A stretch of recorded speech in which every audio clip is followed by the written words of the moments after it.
Salam sejahtera, anda sedang menonton Sekilas Fakta 20 Jun bersama saya, Prasad Michael.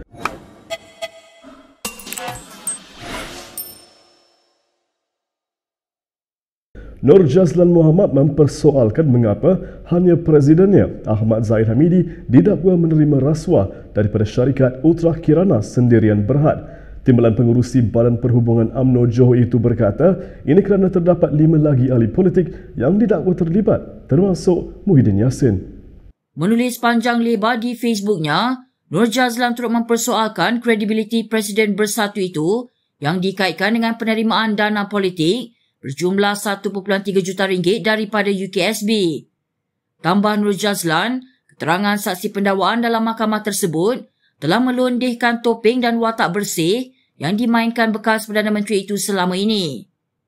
Terdahulu Muhyiddin menafikan menerima 1.3 juta ringgit daripada UKSB semasa berkhidmat sebagai Menteri Dalam Negeri di bawah Kerajaan Pakatan Harapan. Selain Muhyiddin, 5 lagi ahli politik yang disebut menerima wang dari UKSB ialah Khairi Jamaluddin, Hishamuddin Hussein, Syafiee Abdal, Hanifah Aman dan Rizal Merican Naina Merican. Mengulas lanjut, Nur Jazlan turut mempersoalkan mengapa Muhyiddin dan 5 yang lain dianggap menerima wang UKSB sebagai dana politik sedangkan Zahid dianiaya atas pertuduhan rasuah. Dalam pada itu, Nur Jazlan menyatakan rasa simpati dengan bebanan yang dipikul Perdana Menteri Ismail Sabri Yaakob kerana terpaksa menanggung onar pemimpin Bersatu ketika menerajui kerajaan hari ini. Sementara itu, pengurusi DAP Lem Guaning menyifatkan SPRM gagal menjalankan tugas berhubung pendedahan saksi dalam kes rasuah Ahmad Zahid. Ini selepas saksi mendakwa memberitahu mahkamah bahawa beberapa ahli politik menerima sumbangan wang tunai daripada UKSB.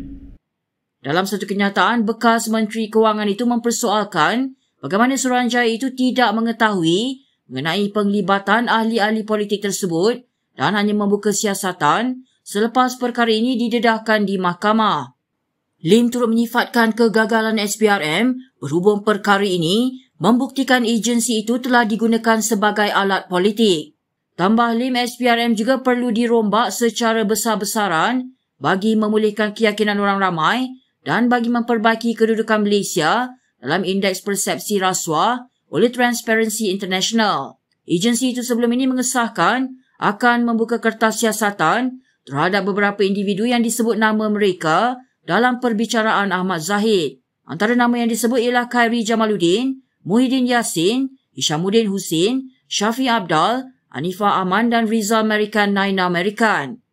Nama-nama berkenaan menurut saksi pendakwaan berada dalam leja yang dibayar syarikat UKSB sama seperti Ahmad Zahid. Kita ke perkembangan berikutnya. Sebarang usaha untuk mengeluarkan mana-mana negeri daripada Malaysia merupakan satu kesalahan jenayah, kata bekas Perdana Menteri Dr. Mahathir Mohamad.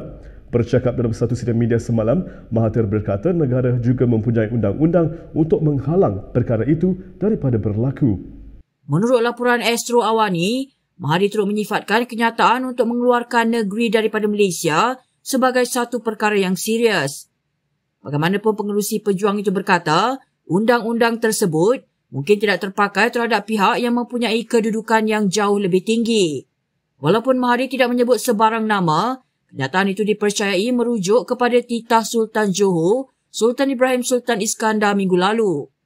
Khamis lalu ketika merasmikan pembukaan penggal persidangan pertama Dun Johor ke-15, baginda bertitah supaya kerajaan pusat tidak melayan Johor seperti anak tiri dan menggesa agar negeri itu diberi lebih banyak peruntukan.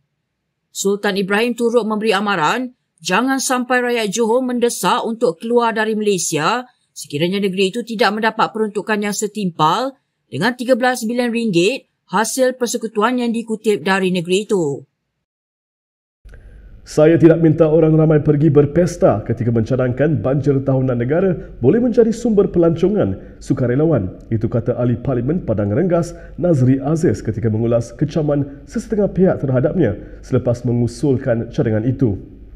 Nazri ketika dihubungi Malaysia kini berkata, pelancongan sukarelawan atau volunteerism merupakan cabangan pelancongan yang diiktiraf oleh Pertubuhan Pelancongan Dunia PBB dan merujuk kepada mereka yang melancong untuk membantu usaha bantuan banjir seperti membersihkan kampung atau pinggir pantai. Sehubungan itu, kata Nazri, pengkritiknya perlu mengkaji dan memahami apa itu pelancongan sukarelawan sebelum menuduhnya tidak mempunyai empati.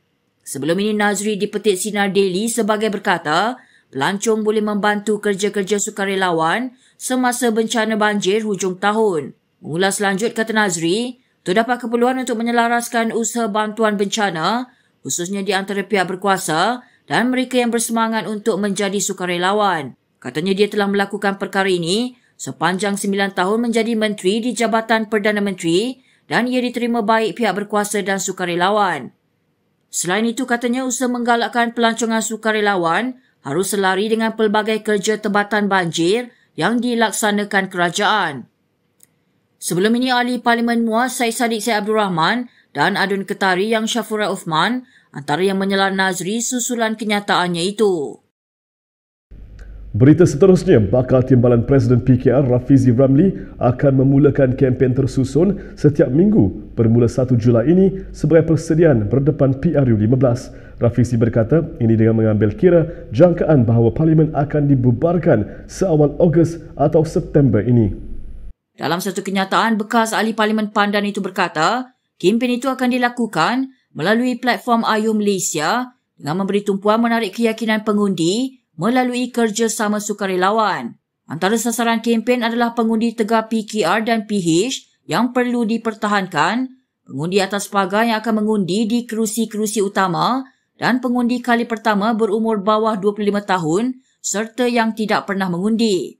Rafizi mensasarkan seramai 30,000 sukarelawan dari seluruh negara untuk membantu kempen PKR dan PH di kerusi-kerusi marginal. Kandungan utama siaran kempen Ayu Malaysia katanya akan tertumpu kepada kupasan idea-idea baru untuk menyelesaikan masalah utama yang dihadapi rakyat Malaysia. Katanya mereka yang berminat boleh mula mendaftar minggu ini dan butiran pendaftaran akan diberikan di laman www.ayumalaysia.org.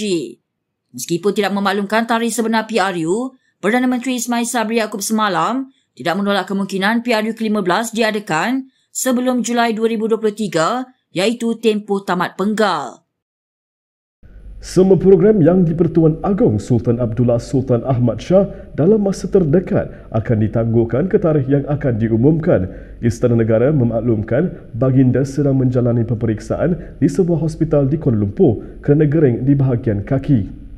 Datuk Pengelola Bijaya Diraja Istana Negara Ahmad Fadil Syamsuddin dalam kenyataannya bagaimanapun tidak menyebut secara khusus program-program itu. Bagaimanapun hari ini baginda dilaporkan dijadual menganugerahkan watika pelantikan kepada bakal-bakal duta termasuk anggota Parlimen Pasir Salak Tajuddin Abdul Rahman. Tidak seperti bakal-bakal duta lain, kewibawaan Tajuddin yang merupakan anggota Majlis Tertinggi UMNO berdepan kecaman meluas susulan komennya berkaitan kemalangan LRT sebelum ini.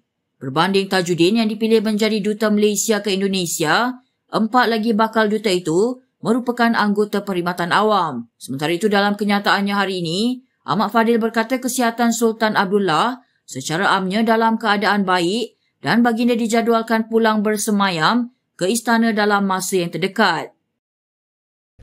Berikut beberapa lagi ringkasan berita untuk hari ini.